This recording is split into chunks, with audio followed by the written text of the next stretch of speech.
Hello and welcome to an introduction to school libraries. The specific definition of school libraries can differ among states, but New Jersey is lucky in that there have been dedicated research studies into the effectiveness of school libraries. Here are the findings of one study from 2012, showing how very powerful and effective the role of a school library is in student learning. Specifically, school librarians are tasked with ensuring that students know how to navigate our information-saturated world. It's not good enough for students to simply understand where to find information, but how to apply it to learning inside and outside of a school setting. School librarians work in conjunction with teachers to prepare students for competitive future career paths and develop confidence in these skills. School librarians in the state of New Jersey must hold certification. According to New Jersey Administrative Code, there are two types: School Library Media Specialist and Associate School Library Media Specialist. In the last few years, New Jersey has changed the requirements to make them more accessible to a wider range of people. Previously, to teach in a K-12 setting, the librarian had to also hold a teaching certification in addition to either a library master's degree or school library certificate endorsement. This is still an acceptable path to certification, but the fast track has been to earn a library master's degree plus a sequence of 3 education courses for a total of 12 additional credits beyond the master's. Hopefuls that have both a master's in library science and education credits can be employed as either a school or public librarian. Hopefuls that already hold a teaching certification and plan to stay within the school environment would do well to earn only the endorsement. These technical differences can be overwhelming. All of these points are outlined in a brochure maintained by Rutgers and the New Jersey Association of School Librarians, also known as NJLA. The organization of a school library varies from district to district. Most librarians would report to their principal. Some districts would have different structures, with school librarians reporting to multiple people in a hierarchy. Even if the reporting structure isn't always clear, the multitude of benefits that teachers have do apply to school librarians. Librarians are eligible for the protection of tenure in addition to other benefits outlined in a Board of Education contract. When it comes to the organization of support staff in a library, many school librarians work alone. Some school librarians have clerks that perform administrative tasks, while many do not. These days, the provision of support staff seems to be directly related to school budget and staffing priorities. The organization of a school library within each grade level setting can differ dramatically. The biggest difference is that elementary school librarians often are required to teach groups of students on a daily basis. As students get older, their independence increases, and therefore the school library setting grows more flexible. There are arrows on this slide because it is important to note that any of these characteristics can apply to any of these settings depending on the school.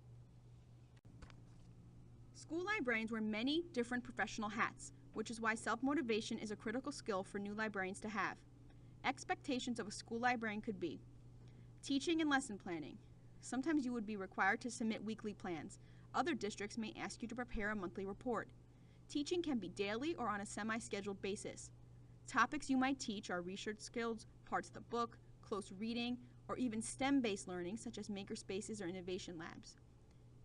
You might be the go-to person for facility scheduling because, after all, your school library likely has access to technology and projection capabilities. School librarians are also expected to understand the needs of their students' personal reading. This can be accomplished through a strong understanding of reader's advisory. Also, you might plan after-school or lunchtime programming such as book talks or book clubs, to keep your students' interest piqued and coming back for more. With the rise of online testing, and with your knowledge of technology and information literacy skills, school librarians are often viewed as the perfect candidates to help coordinate the rollout of these tests. School librarians are expected to have the knowledge of basic technology troubleshooting, and might be the first point of contact for teachers that need assistance. Depending on the district, the school librarian might be the only school technology support. Principals in central office can call on school librarians to be a part of special projects. This might include curriculum planning or being part of grant development. Today, school librarians are also valued as in-house professional development providers. Since you have a knowledge of information literacy skills, you might be expected to share these strategies with your colleagues. School librarians are also on the cutting edge of educational technology and all of its applications in the classroom.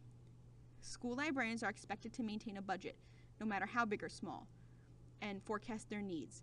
This ensures your school librarian program is tethered strongly to the curriculum. Since 2012, new legislation was enacted in New Jersey which overhauled the teacher evaluation system. One component is for districts to use a reflective framework model in conjunction with in-person supervisor evaluations. Also, a new measure came about called an SGO, which stands for Student Growth Objective. The simple idea is that educators aim to improve student performance by a certain measure at the end of the school year.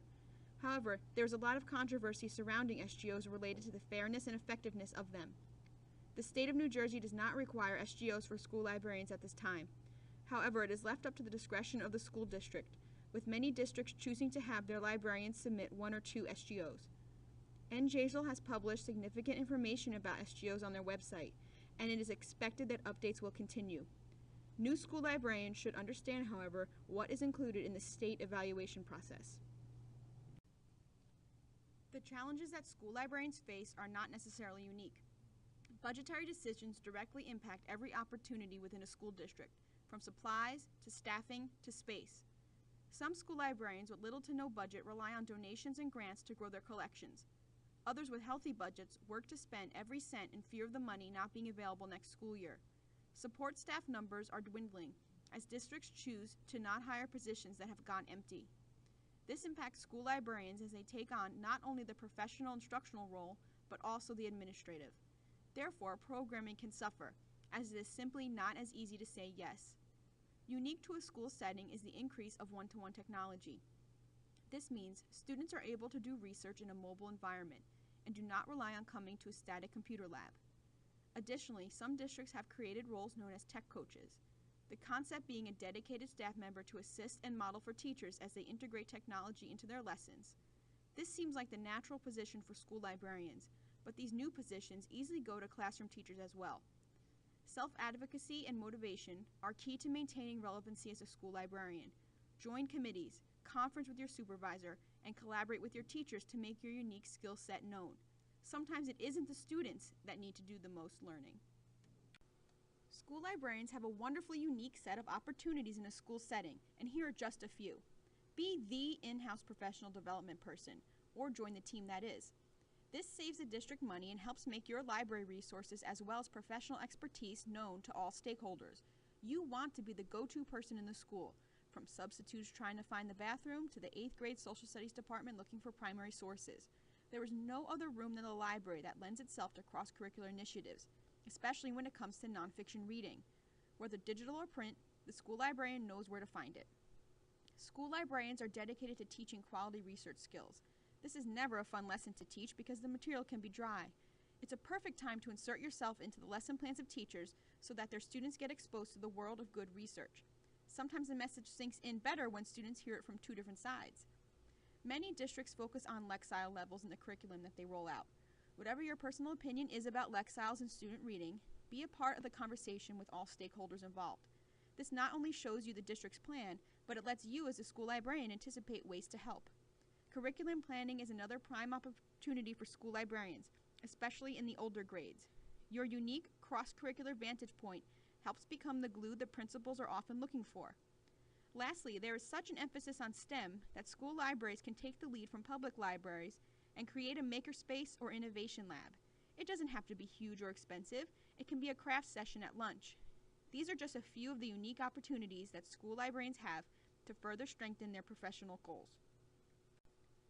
The organizations outlined here are examples of where the voices of school librarians are extremely relevant and much needed. If you haven't explored online personal learning networks, give them a try. This presentation has shown that school libraries are indeed relevant to the future of student learning. There are both unique opportunities and challenges that come with this career path, but ultimately it is a very rewarding one. Please consider becoming a school librarian in New Jersey. Thank you for watching. For more videos like this, please visit njla.org.